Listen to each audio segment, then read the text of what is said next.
ഷിരൂരിൽ ഗംഗാവാലി പുഴയിൽ നിന്ന് അർജുൻ്റെ ലോറി കണ്ടെത്തി. ലോറി പുഴയിൽ നിന്ന് ഡ്രഡ്ജർ വഴി ഉയർത്തി. ക്യാബിനുള്ളിൽ നിന്ന് അർജുൻ്റെ മൃതദേഹത്തിൻ്റെ ഭാഗങ്ങൾ പുറത്തെടുത്തു. ലോറി തൻ്റേത് തന്നെയെന്ന് സ്ഥിരീകരിച്ച് മനാഫ്. ട്രക്ക് കണ്ടെത്തിയത് 72 ദിവസങ്ങൾക്ക് ശേഷമാണ്. സിജു കൊണ്ണൻ തുടരുന്നു. സിജു, നമുക്കറിയാം ജൂലൈ 16, 20 മുതൽ ഇങ്ങോട്ട് അർജുന് വേണ്ടിയുള്ള തിരച്ചിൽ കഴിയും വിധമെല്ലാം വലിയ തോതിൽ കർണാടക സർക്കാരും അതുപോലെ തന്നെ നമ്മുടെ സംസ്ഥാനത്ത് നിന്നുള്ള നിരവധി പേർ അവിടെ സഹായത്തിനായി എത്തി. പിന്നീട് അവരൊക്കെ തിരിച്ചു പോരുന്ന കാഴ്ചയും നമുക്ക് കാണാൻ കഴിഞ്ഞു. വിവിധ ഘട്ടങ്ങളിലായിട്ടായിരുന്നു തിരച്ചിൽ. ഒന്നും നമുക്ക് കണ്ടെത്താൻ കഴിഞ്ഞില്ല. അർജുനെ കണ്ടെത്താൻ കഴിഞ്ഞില്ല, അർജുൻ്റെ ലോറിയും കണ്ടെത്താൻ കഴിഞ്ഞില്ല.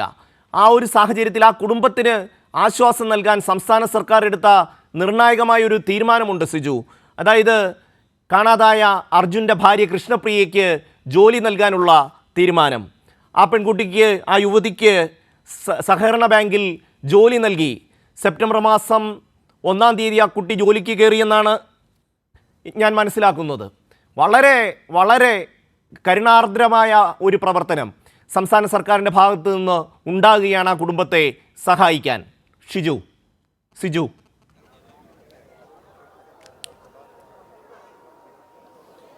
ഷമ്മി, ആദ്യഘട്ടം മുതൽ വലിയ ഇടപെടലാണ് സംസ്ഥാന സർക്കാർ ഇതുമായി ബന്ധപ്പെട്ട് നടത്തിയത്. അത് മലയാളികൾക്ക് ഓരോരുത്തർക്കും അറിയാവുന്നതാണ്. 4-ാം ദിവസമാണ് ഇങ്ങനെയൊരു അപകടം ഷിരൂരിൽ ദേശീയപാതയിൽ നടന്ന വിവരം സംസ്ഥാന സർക്കാരിൻ്റെ ശ്രദ്ധയിൽപ്പെടുന്നത്. മാധ്യമങ്ങളിലൂടെ ചെറിയ രീതിയിൽ വാർത്തകൾ പുറത്തു വന്നപ്പോഴാണ് അത്തരം കാര്യം ശ്രദ്ധയിൽപ്പെടുന്നത്. അടിയന്തരമായ ഇടപെടൽ സംസ്ഥാന സർക്കാരിൻ്റെ ഭാഗത്ത് നിന്ന് തുടർന്നുണ്ടായി. മുഖ്യമന്ത്രി പിണറായി വിജയൻ നേരിട്ട് സിദ്ധരാമയ്യയെ ബന്ധപ്പെടുകയും സിദ്ധരാമയ്യയെ ബന്ധപ്പെട്ട് തെരച്ചിലിന് രക്ഷാപ്രവർത്തനം നടത്തുന്നതിന് അടിയന്തരമായ ഇടപെടൽ ഉണ്ടാകണമെന്നും ആവശ്യപ്പെടുകയായിരുന്നു. ആദ്യഘട്ടത്തിൽ വലിയൊരു നിഷ്ക്രിയത്വം, പ്രശ്നങ്ങൾ എല്ലാം തന്നെ രക്ഷാപ്രവർത്തനവുമായി ബന്ധപ്പെട്ട് വലിയ പ്രതിസന്ധികളും പ്രശ്നങ്ങളും എല്ലാം തന്നെ ഉണ്ടായിരുന്നു. അതിനുശേഷം സംസ്ഥാന സർക്കാരിൻ്റെ തുടർച്ചയായ ഇടപെടലാണ് ഈ രക്ഷാദൗത്യം ഈ 71-ാം ദിവസം എത്തി നിൽക്കുന്നതിലേക്ക് കാര്യങ്ങൾ എത്തിച്ചത്. മന്ത്രിമാരെ നേരിട്ട് ഷിരൂരിലേക്ക് അയക്കുന്ന സാഹചര്യം വരെ ഉണ്ടായി. ആദ്യഘട്ടത്തിൽ മന്ത്രിമാർക്ക് പ്രത്യേകം ചുമതല നൽകിക്കൊണ്ട് മന്ത്രിമാരായ മുഹമ്മദ് റിയാസ്, ഗതാഗത വകുപ്പ് മന്ത്രി ഗണേഷ് കുമാർ, അതോടൊപ്പം തന്നെ AK ശശീന്ദ്രൻ മന്ത്രി ഇവരുൾപ്പെടെ തുടർച്ചയായി കാര്യങ്ങൾ ബന്ധപ്പെടുന്നുണ്ടായിരുന്നു, വിലയിരുത്തുന്നുണ്ടായിരുന്നു. കർണാടക സർക്കാരുമായി ബന്ധപ്പെട്ടും അധികൃതരുമായി ബന്ധപ്പെട്ടും സംസാരിച്ചിരുന്നു.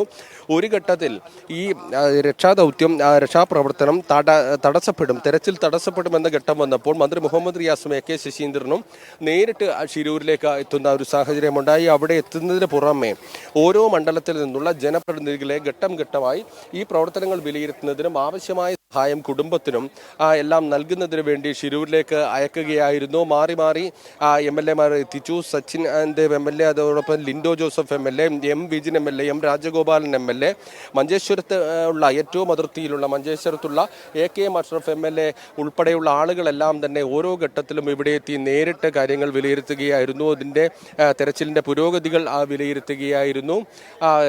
സംസ്ഥാന സർക്കാരിൻ്റെ നിർദ്ദേശപ്രകാരമായിരുന്നു ജനപ്രതിനിധികളെല്ലാം തന്നെ എത്തിയത്.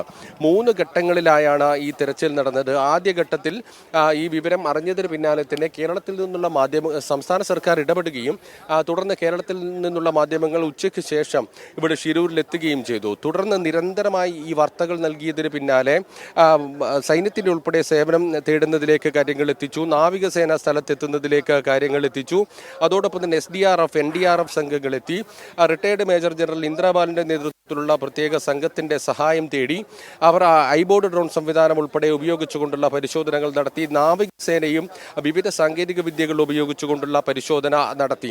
പക്ഷേ ആദ്യഘട്ടത്തിലെല്ലാം തന്നെ പരിശോധനയ്ക്ക് മഴയും അതോടൊപ്പം തന്നെ പ്രതികൂലമായ കാലാവസ്ഥയും എല്ലാം തന്നെ വലിയ തടസ്സമായിരുന്നു. പിന്നീട് ഒരു ഘട്ടത്തിൽ രക്ഷാപ്രവർത്തനം നിർത്തിവെക്കുന്ന ഒരു സാഹചര്യമുണ്ടായി. പിന്നീട് ആ സമയത്തെല്ലാം തന്നെ സംസ്ഥാന തുടർച്ചയായ ഇടപെടൽ നടത്തുകയായിരുന്നു. കർണാടക സർക്കാരുമായി ബന്ധപ്പെട്ടുകൊണ്ട്, മന്ത്രിമാരെ നേരിട്ട് ബന്ധപ്പെട്ടുകൊണ്ട്, മുഖ്യമന്ത്രിയെ ബന്ധപ്പെട്ടുകൊണ്ട്, ചീഫ് സെക്രട്ടറി തലത്തിലുള്ള ഇടപെടൽ വരെയുണ്ടായി. സംസ്ഥാന സർക്കാർ കേരളത്തിലെ ജനങ്ങൾ ഒന്നാകെ അർജുന് വേണ്ടി നിലകൊണ്ടപ്പോൾ അതിനൊപ്പം നിൽക്കാൻ സംസ്ഥാന സർക്കാരിന് കഴിഞ്ഞു.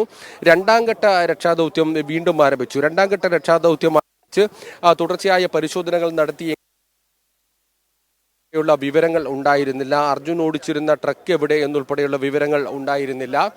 പിന്നീട് ഓഗസ്റ്റ് 16-ാം തീയതിയാണ് രണ്ടാം ഘട്ട രക്ഷാദൗത്യം ഇവിടെ അവസാനിപ്പിക്കുന്നത്. അന്ന് പറഞ്ഞിരുന്ന കാര്യം ഗോവയിൽ നിന്ന് ഡ്രഡ്ജർ എത്തിച്ച് പുഴയിൽ വലിയ തോതിൽ മണ്ണും പാറക്കല്ലും എല്ലാം തന്നെ അടിഞ്ഞുകൂടിയ സാഹചര്യത്തിൽ ഗോവയിൽ നിന്ന് ഡ്രഡ്ജർ എത്തിച്ച് പരിശോധന നടത്തുമെന്ന് പറഞ്ഞു. പക്ഷേ ഈ ഡ്രഡ്ജർ എത്തിക്കുന്നതുമായി ബന്ധപ്പെട്ടും പ്രതിസന്ധികളും തടസ്സങ്ങളും ഉണ്ടായി. ഇങ്ങനെ നിരന്തരം നേരിട്ട പ്രതിസന്ധികൾക്കിടയിലാണ് ഈ തിരച്ചിൽ പ്രവർത്തനങ്ങൾ മുന്നോട്ട് കൊണ്ടുപോയത്. അതിൽ സംസ്ഥാന സർക്കാരിൻ്റെ വലിയ ഇടപെടലാണ് ഉണ്ടായത്. എന്തായാലും 71-ാം ദിവസം അർജുൻ്റെ ലോറി കണ്ടെത്തിയിരിക്കുന്നു. ലോറിയുടെ ക്യാബിനുള്ളിൽ അർജുൻ്റെ മൃതദേഹം കണ്ടെത്തിയിരിക്കുന്നു. സിജു കണ്ണനാണ് വിവരങ്ങൾ നൽകിക്കൊണ്ടിരിക്കുന്നത്.